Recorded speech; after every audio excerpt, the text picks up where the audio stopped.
Lord, here I am, longing for your touch. I'm thirsty,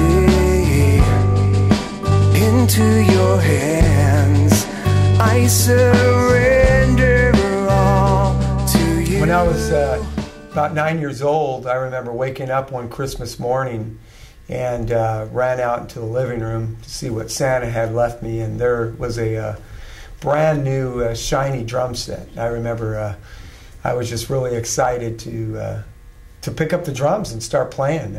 My father was a musician. He played xylophone, and so watching him play music really inspired me to want to pick up music myself. So I started with the drums. In my early teens, I hung out with a guy who was a little bit older than me, and he played acoustic guitar. He was a great guitar player, and I remember just watching him play guitar, just being fascinated by his playing, and really inspired me to want to pick up the guitar and you know, get some guitar lessons through my friend, and he taught me some of the basics, and I just was inspired ever since then just to continue to play and write songs. Wrote my first song when I was a teenager. I picked up acoustic guitar after watching a friend of mine play, and I was inspired to write a song about a girl who dumped me.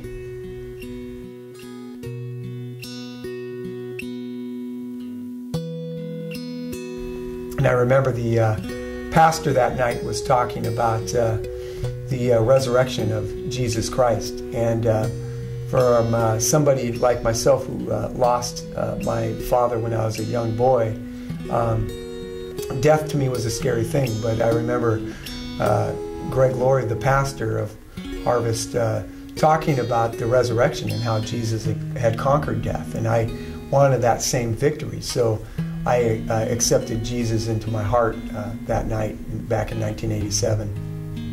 It was my first experience of Christian music. My whole concept of Christian music was, you know, a lady with blue hair playing a pipe organ, singing falsetto. And this one night, there was this Christian artist that was performing. His name was Brian Duncan. And I remember they introduced him. He came running down the aisle, and he had spiked hair and Miami Vice jacket and high-top tennis shoes, and to me it just totally threw my whole concept of Christian music out the window, because he rocked that night. I started a band back in the mid-90s called Monto, Gifford and More. It was a band, an acoustical band with myself, a good friend of mine, Dave Moore, and Larry Gifford, who's a bluegrasser. And we started this acoustically driven band. I played congas and was the lead vocalist. Dave and Larry played guitars and mandolin, and we had some great three-part harmonies, and we toured mostly the western United States and became pretty popular back in the 90s.